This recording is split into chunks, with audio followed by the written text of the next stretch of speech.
dalam perencanaan. Namun mungkin karena waktu dan kita bisa kupas kembali di lain waktu lebih dalam sekaligus dengan prakteknya. Oke, seperti yang sudah kita ketahui, Bapak Ibu masih ingat waktu itu pernah disampaikan oleh Ibu pengawas. Ada berapa dimensi dalam P5 itu, Bapak Ibu? Ada 6, sudah nampak ya. Ada 6 ya. Saya gimana ya selanjutnya biar nggak nutupin ini? Sini ya. Saya kalau kesini jauh, maunya ada operator ini. Oke, di sini saja. Ada 6 ya Bapak Ibu ya. Ini profil Pancasila yang ingin sebenarnya mau kita bentuk, mau kita lahirkan pada diri anak-anak itu. Jadi gini Bapak Ibu, program pemerintah yang banyak dan padat itu seperti mengadakan program guru penggerak, yang di situ ada rekrutmen untuk calon guru penggerak, pengajar praktek, fasilitator, dan kemudian di setiap kegiatan itu ada kegiatan P5, ada kegiatan kolaborasi, ada kegiatan weekend dan segala macam. Ujungnya muaranya itu hanya ini Bapak Ibu. Muaranya itu hanya satu ini, yaitu membentuk profil pelajar Pancasila dari sekian banyak cabang program yang dibuat oleh kementerian itu dan sekian banyak program yang dilaksanakan di pembelajaran sekolah.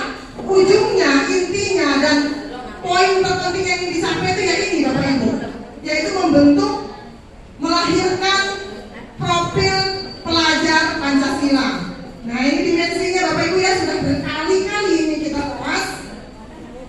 Bahkan saya yakin Bapak Ibu hafal sudah ini. Ini 6 profil, 6 dimensi dalam profil Pancasila. Beriman, bertakwa kepada Tuhan Yang Maha Esa dan berakhlak mulia, berkebinekaan global, bergotong royong, mandiri, bernalar kritis, dan kreatif. Sebelum ini kemarin kita sudah dikenalkan dan digembar-gemborkan di seluruh sekolah kan mengenai ini. Ada kan yang begini Bapak Ibu, tepuk PPK. Masih ingat? Masih dilakukan kan di sekolah Bapak Ibu? Itu PPK itu kan isinya tidak jauh-jauh dari sini ya Bapak Ibu. PPK itu tidak jauh-jauh dari sini, hanya saja sekarang dispesifikasi lagi. Karakter yang dibentuk itu dispesifikasi lagi. Beriman dan bertakwa kepada Tuhan Yang Maha Esa kan sejalan dengan religius kalau di dalam PPK itu. Ya Bapak Ibu ya. Kemudian ada berkebinekaan global sejalan dengan nasionalisme. Benar nggak Bapak Ibu? Terus beda jeneng lagi, beda nama saja, beda versi, tetapi lebih diperdalam, diperkaya. Segmennya diperkaya intinya. Kemudian bergotong royong sama. Di PPK juga ada gotong royong, mandiri, bodoh. Ya kan? Di PPK juga ada mandiri. Apalagi tuh, Bu? Integritas, bernalar kritis dan kreatif. Intinya apa integritas itu adalah seluruh elemen itu dikuasai oleh peserta didik atau bisa kita bentuk menjadi karakternya peserta didik melalui kegiatan pembelajaran sehari-hari. Nah itu aja sebenarnya. Hanya sekarang lebih dispesifikasi lagi. Kemudian dari 6 dimensi ini dimunculkanlah, diterbitkanlah elemennya. Nah ini Bapak Ibu bisa lihat sendiri ya. Elemennya dari tiap-tiap dimensi itu apa. Nah intinya sekarang apa Bapak Ibu? Perencanaan untuk melaksanakan P5 itu apa yang harusnya kita lakukan dulu sebelum kita masuk ke dalam kegiatan pelaksanaannya. Ya ini untuk saya ulang kembali sebagai refreshing saja. Ini dimensinya, ini elemen-elemennya, dan ini sub-elemennya.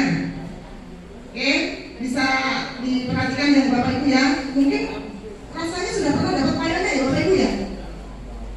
Waktu di mana itu ya, di KKG di sekolah mana itu ketempatan Bu pengawas Bu Sriaton pernah memberikan materi ini dan bisa itu ininya. Ya betul sekali.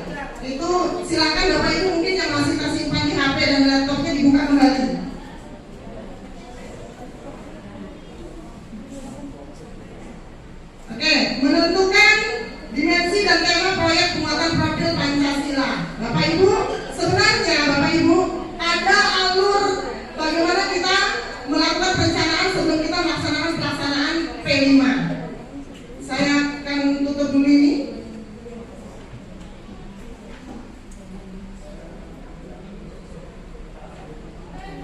Jadi Bapak Ibu, sebelum kita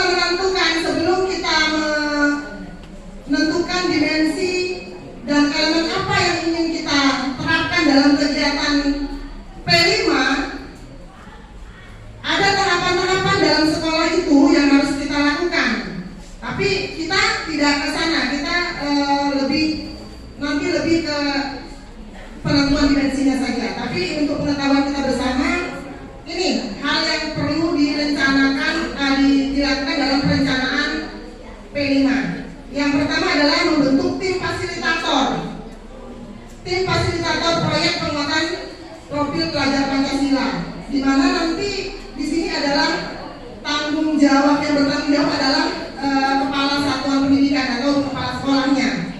Di sini membentuk tim fasilitator siapa yang ditunjuk untuk mengkoordinasi kegiatan P5 sehingga dilaksanakannya secara paralel. Kalau untuk tahun ajaran ini tentunya yang ditunjuk adalah guru kelas 4 dan kelas 1 karena kelas ini yang melaksanakan.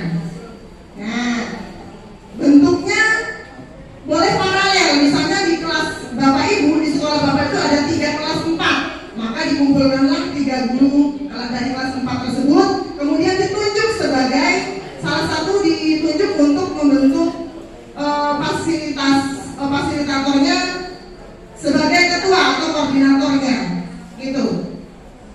Kalau kelas 1 ya kelas 1. Kalau misalnya terlalu berat, karena kan ini kalau untuk per kelas kan mungkin lebih berat, bisa per fase, gitu.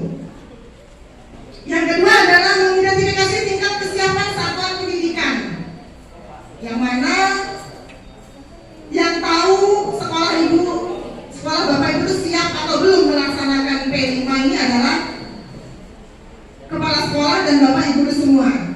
Ya, ketika itu dilaksanakan dari penerapan kurikulum merdeka secara mandiri, jalur mandiri atau berubah mandiri, maka berarti sudah siap melaksanakan P5. Kapan sekolah Bapak Ibu sudah menerapkan kurikulum merdeka, berarti sudah siap melaksanakan P5. Kemudian merancang dimensi tema alokasi waktu untuk P5. Nah, mungkin kita nanti lebih dalamnya membahas ini Bapak Ibu di bagian ketiga. Kalau untuk yang 1-2 saya rasa itu sudah dipahami bahwa itu tentunya sebelum melaksanakan memilih tema tentunya harus melihat kesiapan dari sekolah, menunjuk koordinatornya. Nah, ini Bapak Ibu, kita nanti akan lebih dalamnya di sini di nomor 3 ini.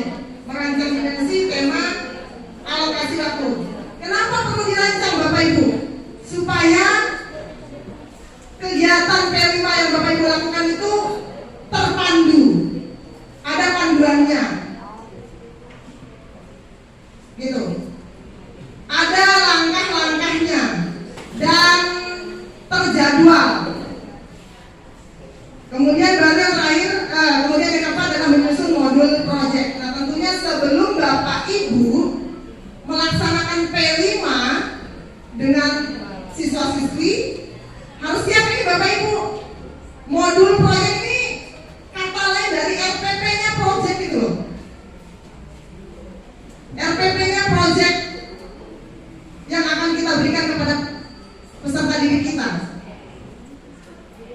Dan ini Bapak Ibu yang modul ini sekarang tidak usah susah-susah kita buat, sudah disediakan oleh pemerintah, tinggal diunduh, tinggal di-download di aplikasi Merdeka Belajar atau di PMM dan disesuaikan sesuai kebutuhan Bapak Ibu. Dimodifikasi karena yang membuat modul ajar itu tentu kontekstualnya tidak sama dengan kondisi kita di sekolah, daerahnya maupun kondisi dan situasi sekolahnya berbeda. Makanya kita unduh tapi kita ATM. Apa Bapak Ibu ATM? Diambil, ditiru lalu dimodifikasi. Nah itu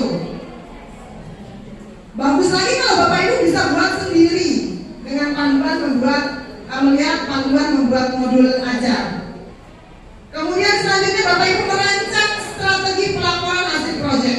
Tentunya setelah kita laksanakan ada laporan yang kita jadikan sebagai dokumen setelah kita laksanakan, dan ini ada persiapan perancangannya supaya tidak ada yang miss dan tidak ada yang lewat dari setiap kegiatan, terdokumentasi. Itulah pentingnya Bapak Ibu ketika kita melaksanakan P5,